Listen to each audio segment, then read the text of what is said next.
CMR Exalogic ഇടപാട് കേസിൽ അന്വേഷണം പിണറായി സർക്കാരിലേക്കും വ്യാപിപ്പിക്കാൻ ഇഡി. പിണറായി സർക്കാരിന്റെ കാലത്ത് CMRലിന് എന്തെങ്കിലും വഴിവിട്ട ആനുകൂല്യം ലഭിച്ചിട്ടുണ്ടോ എന്ന് പരിശോധിക്കും. വീണാച്ചിയുടെ മൊഴികളിൽ ഇപ്പോഴും പൊരുത്തക്കേടുകൾ ഉണ്ട് എന്ന് ഇഡി.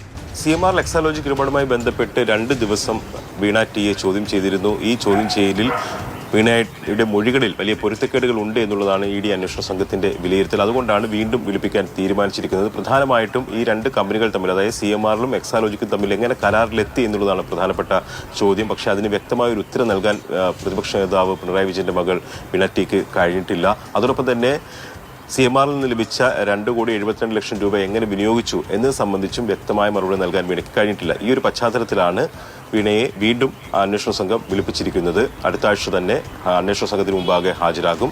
അതോടൊപ്പം തന്നെയാണ് ഈ അന്വേഷണം ഒന്നാം പിണറായി സർക്കാരിലേക്കും നീളുന്നു എന്നുള്ള വാർത്ത പുറത്തു വരുന്നത്. കാരണം ഏത് സാഹചര്യത്തിലാണ് ഈ CMRലും എക്സാലോജിക്കും തമ്മിൽ കരാറിൽ ഏർപ്പെട്ടത് എന്ന് കണ്ടെത്തേണ്ടതുണ്ട് എന്നതാണ് അന്വേഷണ സംഘം പറയുന്നത്. ഈ CMRലിന് ഒന്നാം പിണറായി സർക്കാരിന്റെ കാലത്ത് ഏതെങ്കിലും തരത്തിലുള്ള വഴിവിട്ട സഹായം ലഭിച്ചിട്ടുണ്ടോ, അതിന്റെ പ്രത്യുപകാരമായിട്ടാണോ ഇത്തരത്തിലൊരു കരാർ അന്നത്തെ മുഖ്യമന്ത്രിയായ പിണറായി വിജയന്റെ മകൾ വീണാറ്റിയുടെ കമ്പനിക്ക് നൽകിയത് എന്നുള്ളതാണ് ഇഡി അന്വേഷിക്കുന്നത്. അത് സംബന്ധിച്ചുള്ള വിശദമായ പരിശോധന ഉണ്ടാകും. വീണയുടെ സ്വത്ത് വിവരങ്ങളിലും കൃത്യമായ പരിശോധനകൾ ഉണ്ടാകുമെന്നുള്ളതാണ് ഇഡി വൃത്തങ്ങൾ അറിയിച്ചിരിക്കുന്നത്.